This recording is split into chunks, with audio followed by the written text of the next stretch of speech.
Welcome to the NBA Coast to Coast podcast, brought to you by thelines.com. Coming to you from the West Coast, Josh Lander, joined by my guy Nate Weitzer on the East Coast. And it's time for player props to end this work week on a Friday with you guys. Clean sweep last night. Also hit all of our show stuff as well, our game stuff as well as these player props. So you might want to continue to follow along, like and subscribe to that page. We are bringing you these videos each and every weekday this season. Also want you to head to thelines.com. That's where you can get all the great stuff we're talking about here in written form, and use our odds finder tool. That's what Nate and I use each and every morning to make sure we're getting the best juice and odds available from these U.S. sports books on these NBA player props and the like. Nate, let's go ahead and jump into your first NBA player prop for tonight. Yeah, we're going shooting guard heavy here on the show, and starting with CJ McCollum, who has obviously had to step up for the Pels with no Brandon Ingram and no Zion Williamson. In his last five, I guess the first one was with Zion in there, but averaging 31 points per game, shooting 53% from the floor with a 31.5% usage rate. And on the road, the last two, 35% usage in Washington, 37% in Boston. Now they're at Detroit, which, you know, while it's not as much of a challenge, I guess, Detroit is just so bad on defense lately. A 123 defensive rating in their last 11 home games. Opponents are scoring 124, and they're giving up the second most points to shooting guards over the last month. That's 27 a game.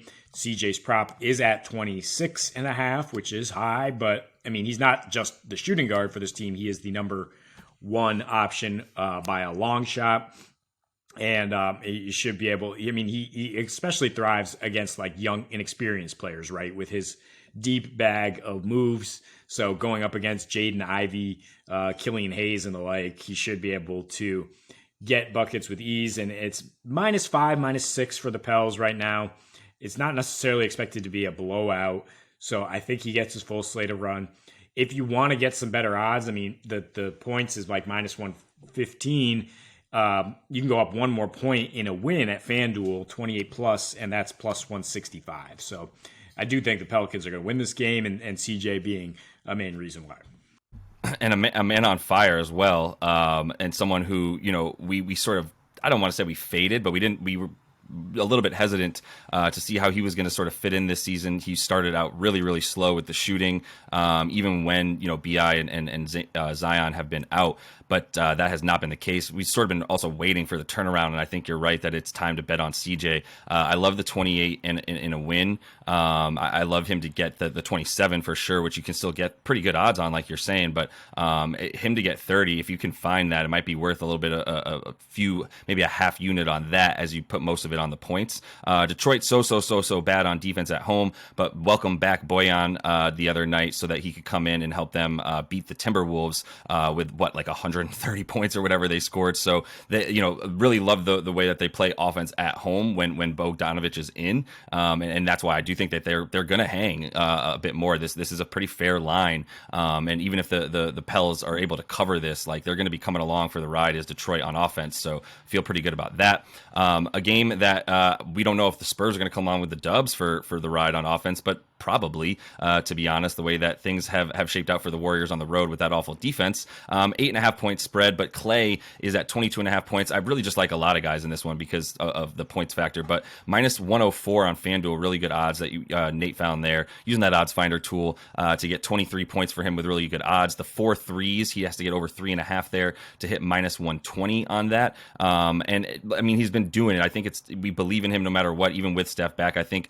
when Steph came back the other night, he still had a super high usage, but in terms of Steph, but so did Klay, and even a higher usage than Jordan Poole, who also put up more points than Klay because he was more efficient, but was not nearly as high of a volume as Klay is going to continue to get. And you know, Klay 29 points in that return. I should say he had 2 more than Jordan Poole, but like a much higher usage.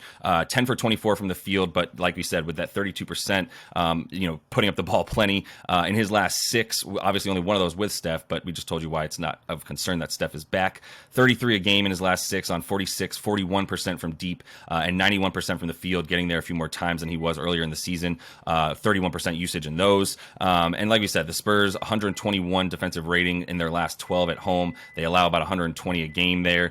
Second most points to shooting guards on the season. 8th most three-pointers to shooting guards as well. It's a good matchup for Klay. He actually had a really good game back. Only played them once since he went down and missed like 800 days of basketball. But 24 points on 9 of 22 from there, and 50% from 3, making 6 threes in that one. So lots to like for him with the shooting and the fact that he's going to continue to get usage, especially as Steph needs to continue to wear his like bionic shoulder pads to protect him. You still can expect Klay to be putting up the ball 20 plus times.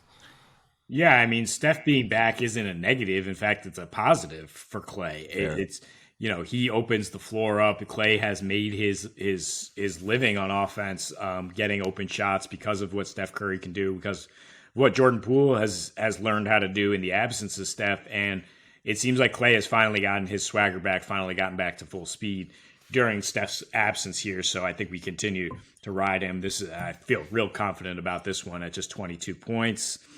And another shooting guard who might be playing a little more point guard tonight, Jalen Green, because Kevin Porter Jr. had to leave last game with a foot injury. And we don't really have much of a sample size of Jalen without KPJ because they've just basically been in tandem together, soaking up usage for a bad Houston team. He did take 25 shots after KPJ left and got 26 points despite only hitting 9 of those field goals. He played 39 minutes in the 20-point loss. We've talked about it all the time. You are just attacking the usage rate and the attempts when it comes to Jalen Green to get 25-plus points, or you get better odds if you go 26 points at FanDuel. He's averaging 30 in his last 3 against the Kings now, and again, not shooting well, 39% from the floor, but he's averaging 25 field goal attempts, just like the last game. Gets to the line pretty consistently, which is how the Rockets try to score. And this game, this matchup 2 nights ago was played at a 106 pace. Got to 240. Should be plenty of stats to go around here. And while the Kings have a number of guys who can put it up, the Rockets are really, it's Jalen as their playmaker, especially with KPJ out. He's going to get as many shots as he feels like taking. And I'm sure he's going to feel like taking a lot.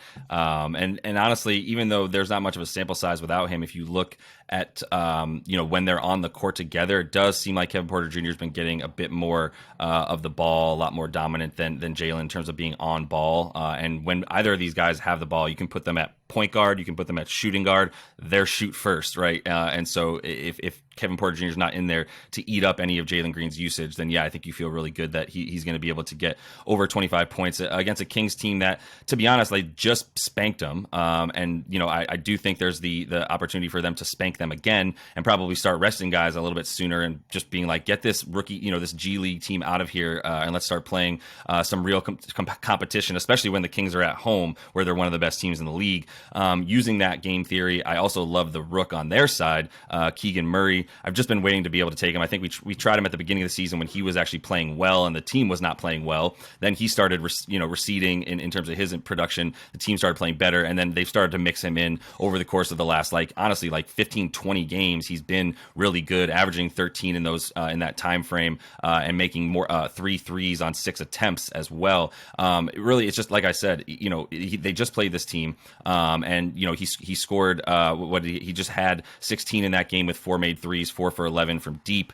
The 34 minutes is what I look at as well. In his last 5, he's actually only gotten 30 minutes twice in his last 5, including that one against Houston that he just played. But he's still averaging 14 points, 4 assists as well, and then about 3.5 made threes on 56% over the course of those last 5 games as well. And really, the correlation here is get him the minutes. And is he playing a team on that the Kings can give him more minutes and trust him to be in the game in more crucial situations to get him to closer to 32 minutes. And when they're playing teams like Charlotte, LA, Detroit, Washington, those types of teams, even Utah, Atlanta, he's getting the close to 30 minutes. He's getting the points and he's getting the 3-pointers made. And when he's playing teams like Denver, Memphis, and Toronto, Philly, those those teams, not much production there, not many minutes, not really trusted to be on the floor quite as much. So, Houston's allowing the third most points per game to small forwards,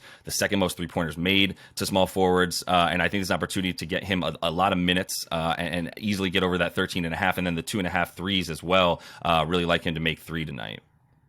Yeah, it's a good call. I mean, it's an opportunity for Sacramento to rest veterans like Harrison Barnes and maybe give Sabonis a little bit of a time off as well. I mean, they were surprisingly only up 5 at halftime in this matchup 2 nights ago, and then they just hit the gas and blew them out. We'll see how this one goes tonight. But yeah, they should be able to get lots of different guys touches and showcase that depth against a Houston team that has none.